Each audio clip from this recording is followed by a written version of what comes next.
Buenas noches, docente, académica, traductora, ensayista, poeta, escritora, Ann Carson.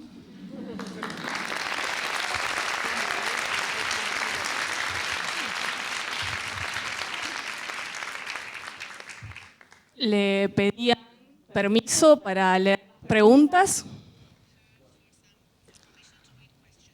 y me dijo que ok. Entonces ahí vamos. Ann, sos muchas cosas que realizás con solvencia.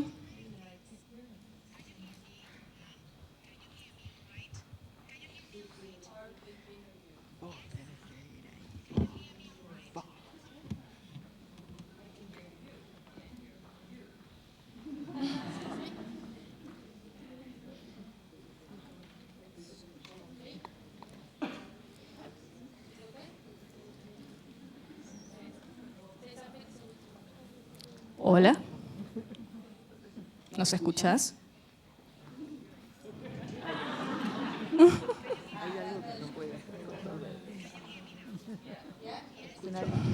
Sí.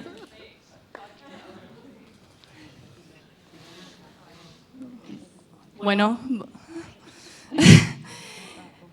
decía que le pedí permiso para leer las preguntas y me dijo, ok. Entonces, ahí vamos. Decían que sos muchas cosas que realizás con solvencia. Sin embargo, siempre me llamó la atención la definición de tu quehacer que aparece en las solapas de varios libros.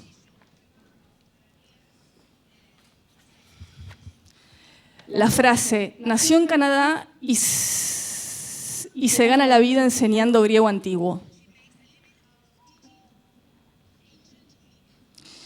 Mi pregunta es, ¿la economía y la austeridad de esa frase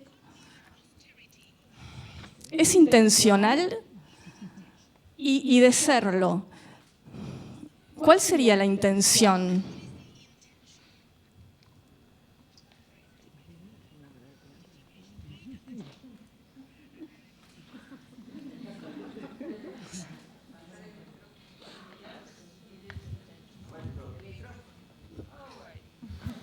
Put this up here. It's down here.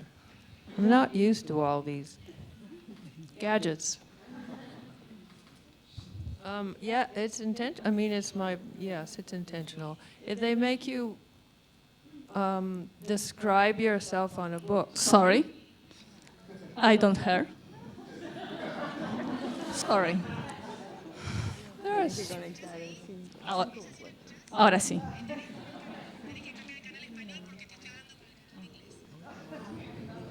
Bueno.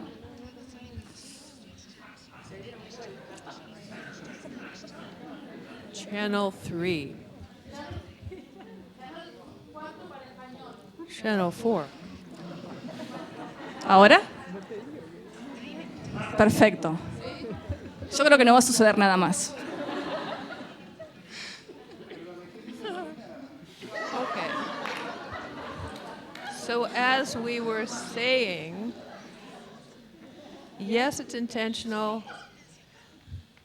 It's an attempt to avoid disclosing anything interesting or private about myself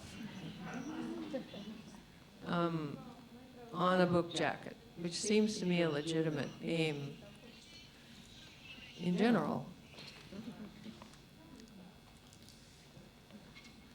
Does that make sense? Ok.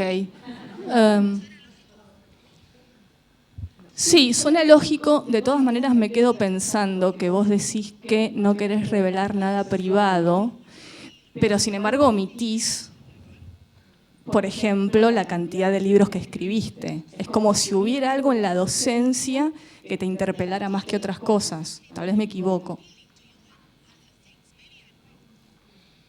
No, it's not more appealing, it just seems more respectable, more legitimate, and quicker. I mean, if I listed books, it would go on, and you don't need that. It's a form of boasting. I think the less boasting in the world, the better. For example, the American president. The less, the better. Estoy de acuerdo. Me gustó esa respuesta. Paso a la segunda. Vamos a Eros, el dulce amargo, primer libro que publicaste en 1986, tesis de doctorado, un libro sublime. Es una reflexión sobre la concepción que tenían los griegos del Eros, el deseo. Hay un equilibrio entre complejidad y amabilidad en el decir, entre erudición y transparencia. Por ejemplo, cuando nos traes el fragmento 31 de Safo, o por ejemplo, cuando abordás el proceso de alfabetización de la sociedad griega, todos te entendemos. No creo que sean cosas fáciles de traducir. Y me pregunto si hay una búsqueda en vos deliberada por hacerte entender, o es algo que eso te tiene sin cuidado, quien te entienda bien y quien no te entienda tan bien. Oh, well, the first. I really struggled to be clear. Even in academic work, I think the whole project is to bring the reader, the listener, with me on some road that I'm traveling, and if I lose them, I really miss the point myself. So I don't mean to be obscure. Ever. Me gusta también. ¿Pensás que hay que haber leído mucho para llegar al corazón de tus textos? Me read a lot? Or you read a lot? Yo asumo que vos lees demasiado. Es una asunción. No, si tu lector o tu lectora tiene que haber leído mucho para poder dar con eso que querés decir. O no tiene que tener una cultura de libro, no necesariamente.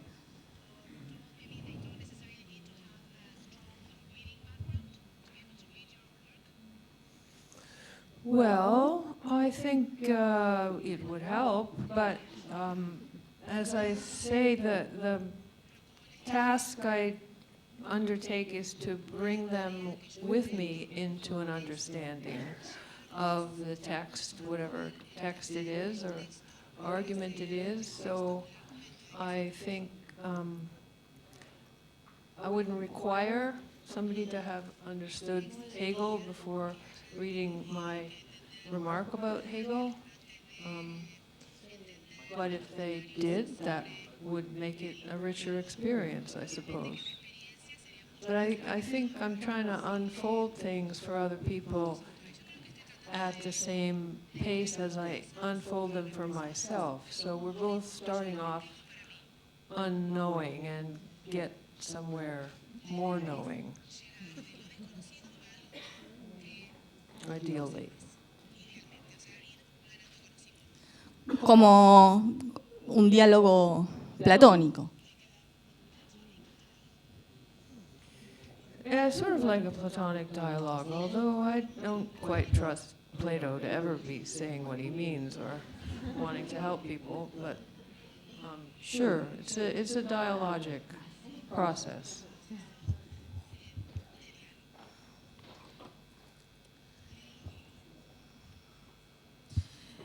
¿Eso habla de una generosidad como escritora, el querer que tu base de lectores no sea mínima?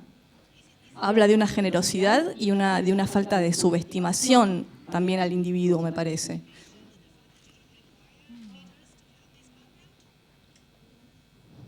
Is it a generosity, you say? On my part, you mean? Sí, el querer ir de la mano del lector juntos.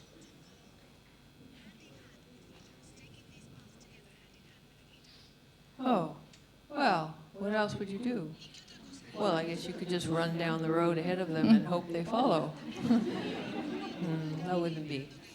Yeah, I guess it's generous. I don't know. I don't think of it that way. Again, I think of it as a task. This is my task to explain something or other that has struck me as a thought worth having. So I go ahead and do that. It's just efficiency, really. It's an efficient method.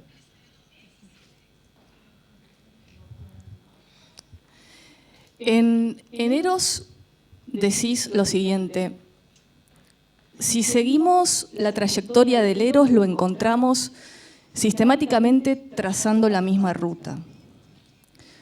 Se mueve del amante hacia el amado, después rebota de nuevo hacia el amante mismo, hacia el agujero que hay en él y que antes pasaba inadvertido.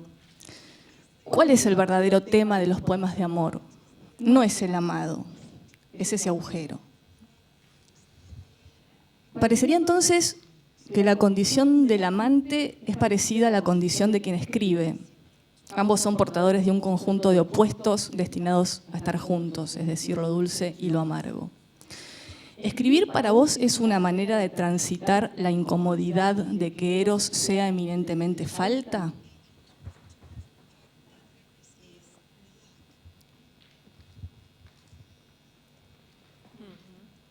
Yeah, what's the question there? La pregunta es si escribir es una manera mejor de transitar la incomodidad que ser amante.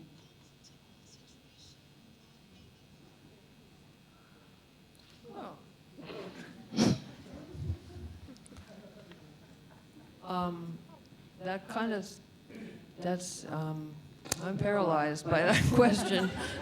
I never quite thought of writing my way through bad love affair, although I suppose after misfortunes in love, it's good to write things down,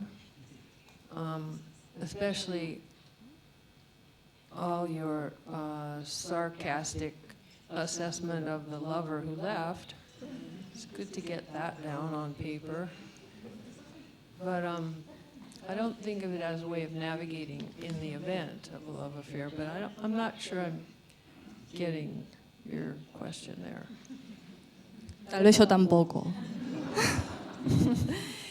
I have to tell you, I wrote that book 30 years ago, and I don't know what it says anymore, so I'd be happy if you want to explain it to me. But it was a PhD dissertation, and you know, you get a little sort of highfalutin when you're doing a PhD dissertation, pretentious intellectually, and that's what the examiners like to hear, but it doesn't really stand up afterwards to the test of time. You disagree, I can see. Yo creo que sobrevive la prueba del tiempo, ese libro. Okay. Sí.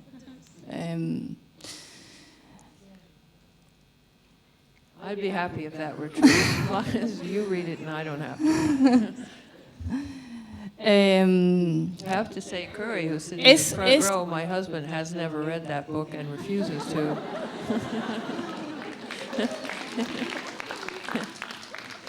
He has no more to learn about Eros. Pero dice que lo lleva con él en el auto y en caso de que lo agarre una tormenta, lo leería. Eso me dijo.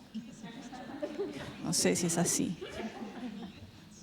He says he has it in the side pocket of the car in case he's caught in a snowstorm someday and has absolutely nothing else to do.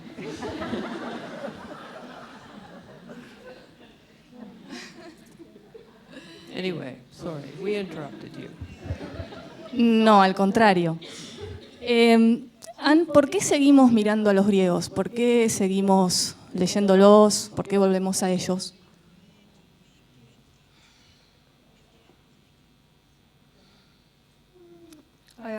Why? Well, I guess because they invented some paradigms that still work for us, myths that still fit who we are, or at least, maybe I should be less simple-minded about that. We have these myths from the Greeks. They're very beautifully shaped. They're given to us for free in our education. So I think likely we impose those paradigms on our experience to make sense of our experience. If we had different paradigms, maybe we'd have a different sense of our experience. But anyway, they're there, so we use them. And they're really smart. Con lo cual, por lo que estás diciendo, los sentimos más parecidos a nosotros que una otredad radical.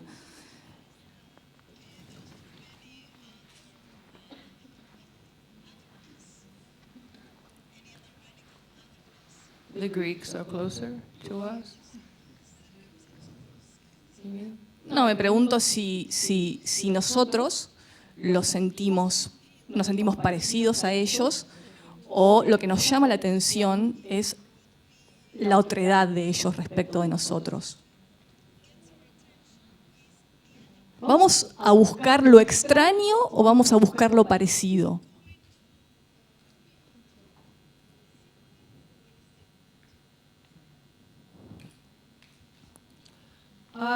I guess mostly what is similar because it's easier, but in studying myself, this is going to be totally subjective, but I spent a lot of years learning to translate Greek, and in school I was fairly confident, got good marks, you know, and teachers liked me, and I felt like a smart person, and I thought I had a command of the language, and when you think you have a command of another language, the otherness, of course, disappears. But one day I was translating something, and I looked at a word, and it was as if the words were there like a surface, and a crack opened, went down and down and down and down, and I realized that this word had something you could call an otherness underneath my understanding of it that went forever, and I was not able to ever capture that, grasp that, make use of that. And I believe that is the best experience of language we have, the sudden sense that it could all be completely otherwise. But then we go back, it's sort of, the picture clicks back into the normal surface and you easily forget. But that experience makes you respect the majesty of language.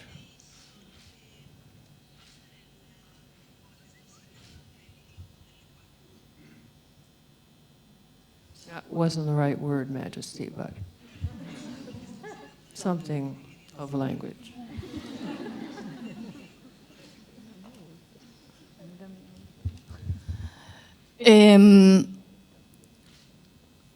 Pienso en el mundo contemporáneo, en que hay más libertades, en que hay más identidades sexuales y de género que parecen intentar construir otro tipo de vínculos eróticos menos dañinos, en el sentido de eros como falta, eros como ausencia.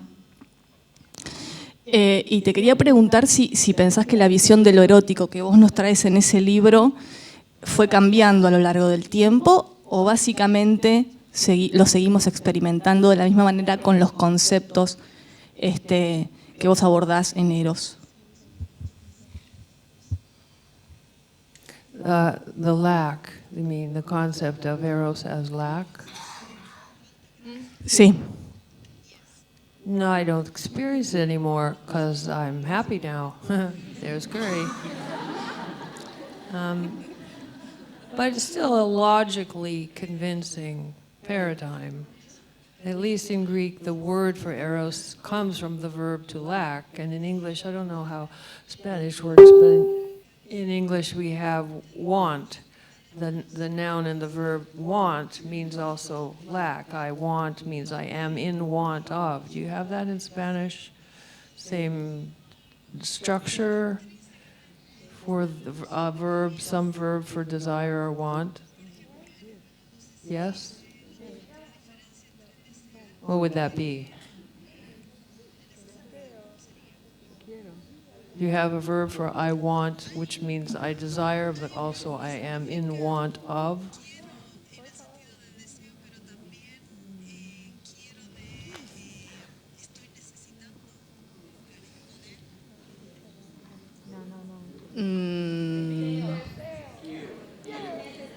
Quiero? Ah. Quiero. Ah, still there. Thank you. That was fun. You should all answer all the questions. So I think that's sort of logical crux is already in the language in English and in Spanish and in ancient Greek. So it's very satisfying to find a theory about emotion that fits some syntactical factoid that's already embedded in your language. But you know, it's just, as I say, a kind of PhD doctoral da-da-da that one person comes up with to make nice pages for a dissertation. And then you live your life and things are not like that at all, and you sort of say, well, that's theory, this is practice, and on you go. But I also think, I was saying this the other day, some other day, that I was in this strange situation of answering questions to a person on stage as if we were alone in a room when in fact there's 200 people listening. This is a very peculiar form, you know, of human interaction.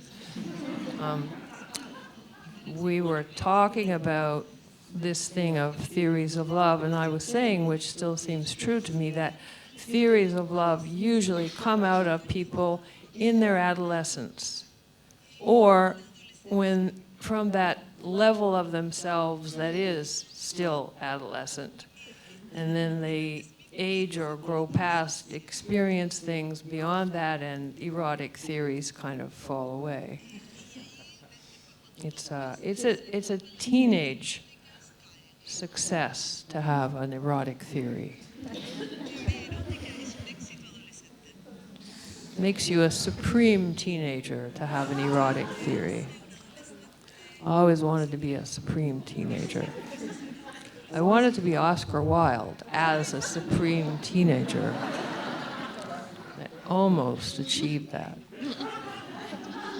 And then I grew old and died and wrote this.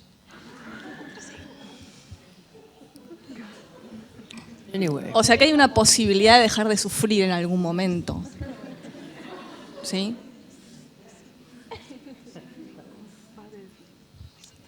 Yes. Ok.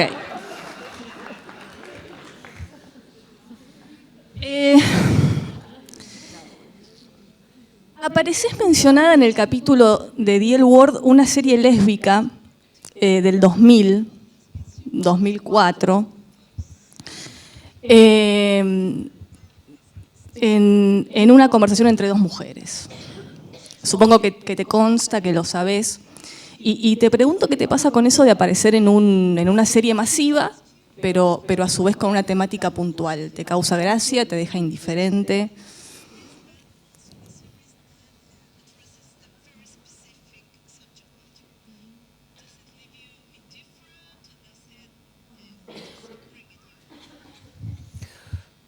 kind of a mild revulsion. Not because of subject matter, just because it was TV. Was it TV? Television? Yeah, okay. Yeah, I don't watch TV, Sí. so I don't like TV. And I didn't know about that till sometime after it was on the TV and somebody told me about it and it was already over. And there's nothing really worse than being already over on TV. It's really, really over when you're already over on TV. Anyway, I thought in the context, I didn't see it as I say, but it's where one girl's trying to pick up another in a bathroom. Is that the context? Something like that. It's not dignifying. Correcto. Let's go back to the erotic theory. That was really more sophisticated material. No, I don't know what to think about that. I don't like being on TV. Bueno, yo lamento decepcionarte, pero era medio fan de la serie. Y entonces te quiero hacer otra pregunta. No te quiero hacer sufrir, pero te quiero contar la conversación y hacerte una pregunta. Una le pregunta a la otra si había leído Anne Carson, ¿no? Y la otra le responde, en el contexto de sí, la quería seducir. Y la otra le dice, sí, leí Autobiografía de Rojo y leí Eros el Dulce Amargo. Y estos libros prácticamente cambiaron mi vida, ¿no? Le dice. Yo sé que vos no considerás el arte como una terapia desde el punto de vista de quien lo produce, pero quería saber cómo te impacta saber que para algunas personas algunos de tus libros pueden ser un manual de supervivencia.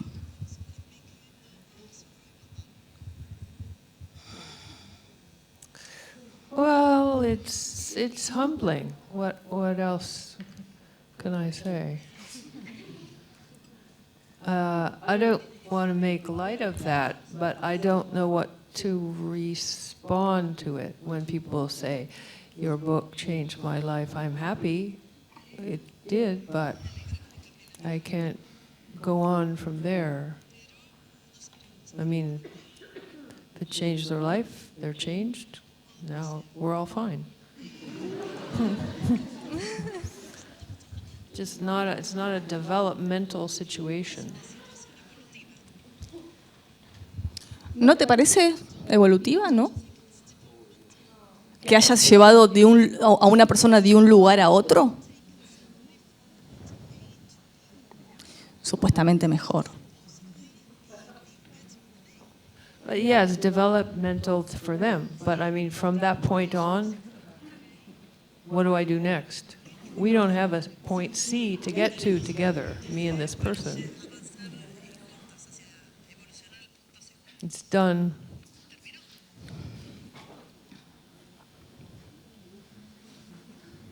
¿Qué cosa terminó? Perdón, no te entiendo. ¿Qué cosa terminó?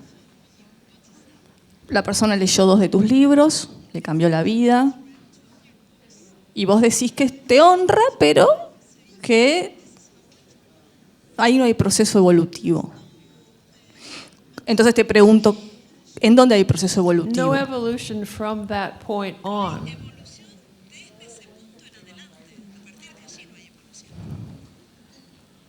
I mean, the change has happened to this person. That's done. That's all I can do. No es poco. No es poco. No, okay, big thing, but it's done. It's over. Ok. En Autobiografía de Rojo, un libro que parte del mito descrito por Sícoro, un poeta antiguo, el protagonista Gerión aparece transfigurado como un sujeto queer y teniendo una historia homosexual con Heracles. ¿Qué te llevó a vincularlos sexoafectivamente tenés algún tipo de interés puntual por las historias homosexuales o simplemente sucedió en ese libro y nada más? I mean, interest in them as queer?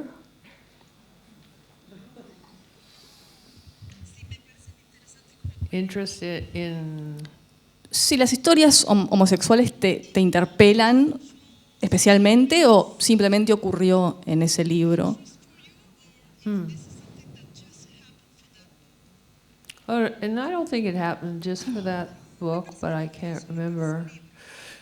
I always wanted to be a gay man, thought of myself that way. As I say, a supreme teenager. A supreme gay man teenager would be, you know, the perfect person. But mostly I wanted to be Oscar Wilde, and I think I was writing that book when I was giving up on being Oscar Wilde and sort of putting most of the fantasy of it into the book. But also I was kind of challenged to write that book by a friend of mine who is gay and who's a novelist. And being a novelist, he has spontaneously all sorts of ideas arising in his mind every day for different novels he could write. He has stories that occur to his mind easily.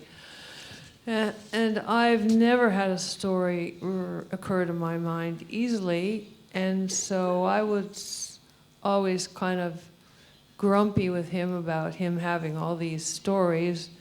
And he said, "Oh, I bet you could write a novel." And I said, "No, I don't think so." And he said, "I'll bet you $53 you could probably write a novel."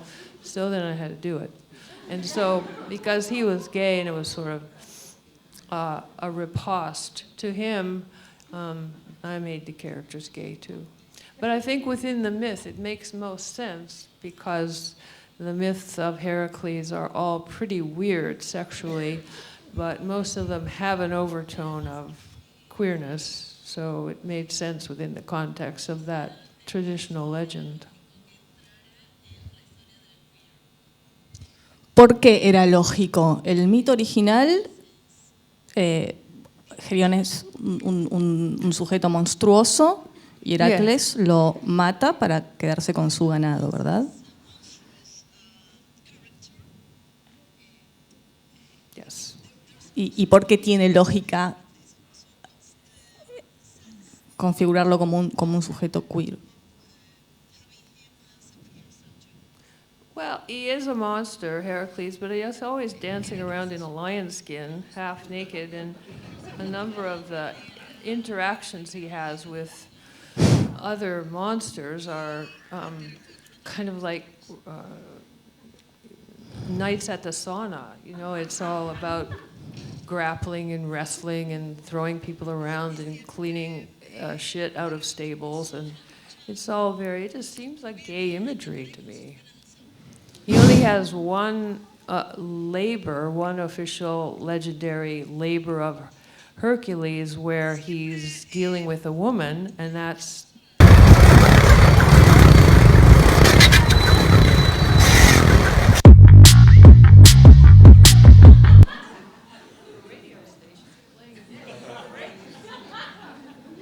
it's so exciting. Hello? Is it okay now? Yes. Sorry, I just had a radio station move through my head.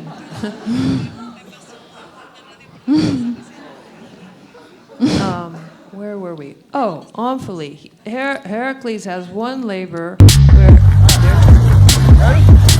Heracles en un sauna. Can you hear that? Oh, okay. We're all fine. Queen Omphaly, he has to live with her for a year and perform some, I don't know what service. But while he's living with this queen, he changes clothes with her. So, there you go.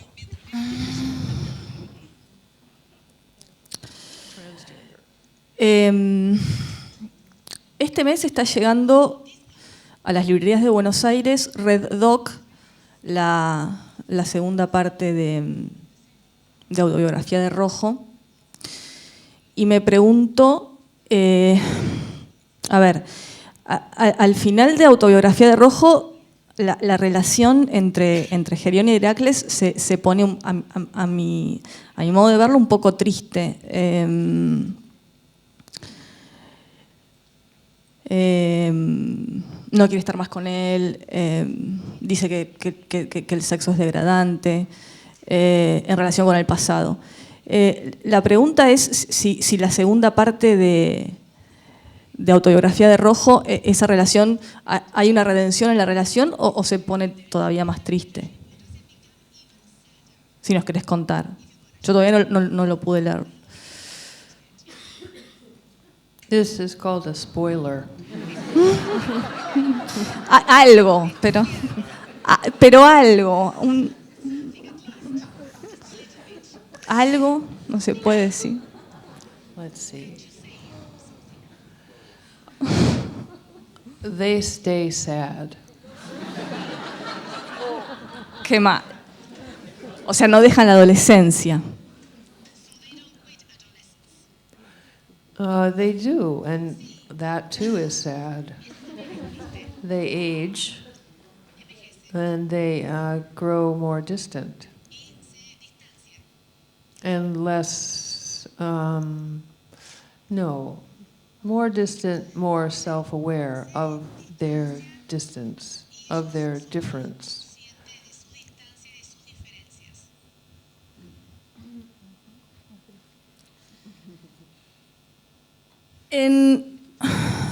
Cambio de libro. En La belleza del marido aparece una frase que me gusta mucho. No sé si la entendí bien, pero me gusta mucho. Que dice: la ficción da forma a lo que se derrama en nosotros. Como te decía, no sé si la termino de entender correctamente, pero pienso en la teoría de la transposición que mencionás en Albertine, Rutina de ejercicios, sobre En busca del tiempo perdido de Proust, donde Albertine sería un disfraz de Alfred Agostinelli, el chofer de Proust. Entonces me pregunto, en función de esa frase que te cito, que me gusta, y en función de la teoría de la transposición que citas en Albertine, si escribir es, en un punto, decir la verdad poniéndose un disfraz.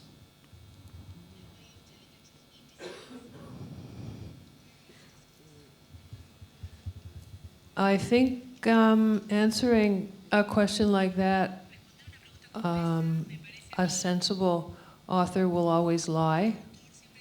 So I'll say no.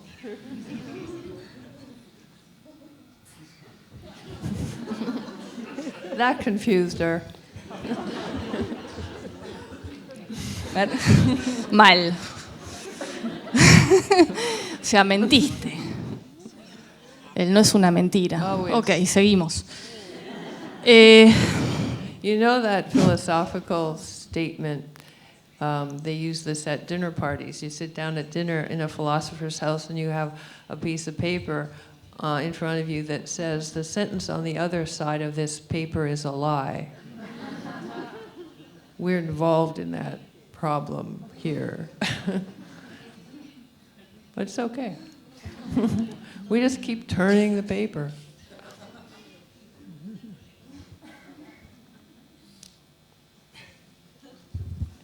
Igual voy a repreguntar, ahora salgo de Albertine y te pregunto si, o no salgo de Albertine, sino que no salgo de tu obra, y te pregunto si tu obra está lejos de vos o está cerca de vos en cuanto a personalidad. Podés responderme lo mismo que recién. In personality, like, as, do you mean autobiography?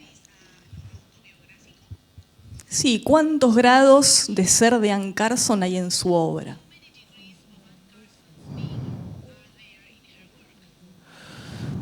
About, 17. 18. 17, 18. Exactly. Puedo seguir pensando igual que un autor miente cuando responde estas cosas. Yes, I would, yes, sustain that insight throughout this whole conversation. El ensayo de cristal es un libro de supervivencia para mí. Ese libro, perdón la insistencia, ¿está cerca de tu personalidad? El ensayo de cristal. The glass essay, yeah, glass essay. Yeah, it was very close. It was very close. But written things are always woven out of real experience, but pushed over some edge into other experience. I mean, every writer says this. You don't just write down your life. Even in a memoir, you fashion it. Language is a fashioning thing. So it's, I don't know. I never know what to say about that question, because it's mysterious to the writer also. Let me put it that way.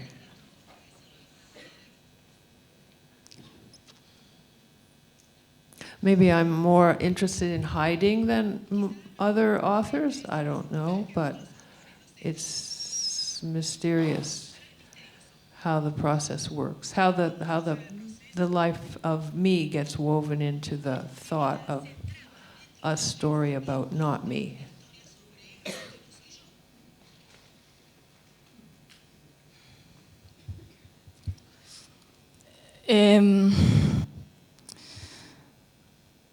Más allá de que muchas veces leí o escuché decir que tu obra es inclasificable,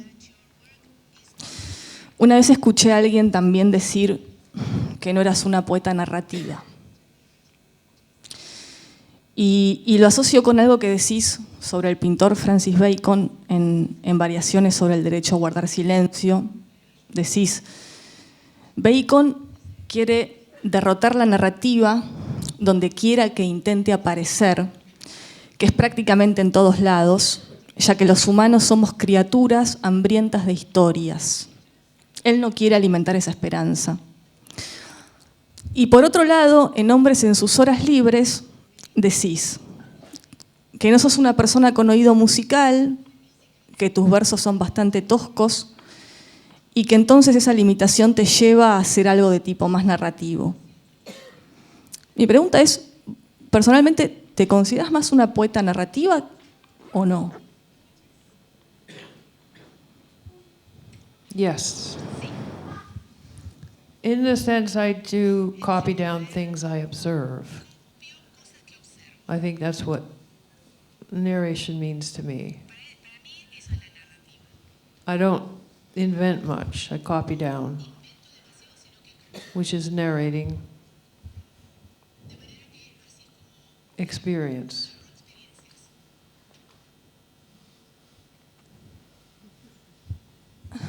¿Qué te impulsa a escribir? I don't know, a lot of things. Questions, it's a way of thinking through questions. Also, praising things that are extraordinary in the world that I bump into. Also, pleasing other people. Writing is entertainment. And just fun. It's fun to use your brain. ¿Tenés algún sistema de trabajo? ¿O sos caótica?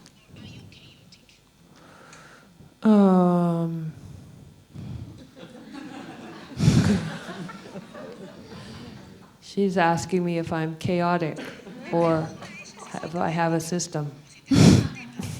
No chaos, he says. No chaos in our house. I have 3 desks. I recommend this method. You do 3 projects at once, 1 on each desk. And whenever you're bored with one, you move to another desk. And they sort of cross-fertilize, but it's not important that they do. It's just good to have a change, something to change too. So you don't feel stuck. You know, that feeling of being stuck is the worst. That's my method. System. Moverte. Moving around and having options.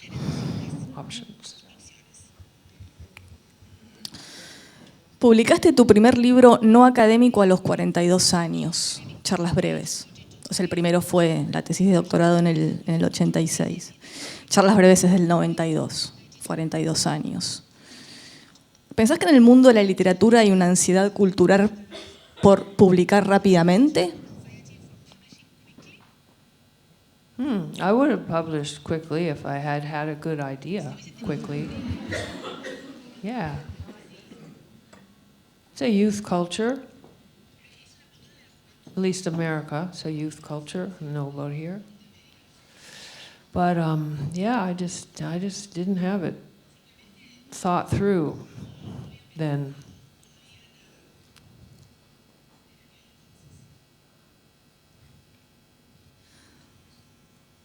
Última pregunta. Last question. But then there's something else, so don't leave right away, please. Bueno. Tu validación mundial como escritora, tu consagración, ¿te da campo abierto para ser arbitraria con tu escritura, para escribir con libertad o lo contrario? O quizá ninguna de esas dos opciones.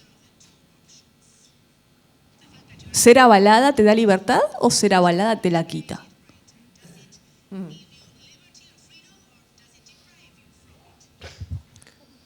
I think it is a limitation. It's like the feeling that people are watching is always a limitation. I don't think I don't think I could ever recover the arbitrariness with which I wrote the first things I wrote, but there's a freshness in the first time you try to write something that is never recovered. But yeah, for the being known to people as a certain thing is a limitation. But it forces you to try to escape that, so perhaps it leads to some kind of other creation. But in itself, it's a pressure, let's say, a pressure. Muchas gracias.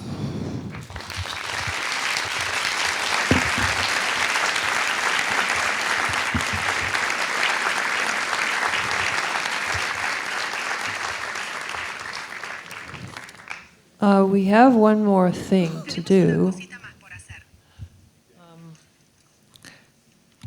I wanted to end by giving you a short talk to experience together, all of us together, an interactive short talk. A short talk is a 13-second lecture on this or that topic. And in this short talk, I have a part to say, and you have a part to say, and it comes together to form a short meaning. So, you with me so far? Yes. So this short talk actually has 2 parts for you. So we're going to divide the room right here, where Patty is. Patty. So this is chorus 1, this is chorus 2. Chorus 1, your line is, "Let's buy it," with an exclamation mark at the end. Let's practice. 1, 2, 3. Super. Chorus 2. Your line is, what a bargain! Exclamation mark at the end. 1, 2, 3. Everybody remembering their lines? Short talk on the sensation of airplane takeoff. Well, you know, that could be true love running towards my life with its arms up, yelling, "Let's fly! Thank you and good night.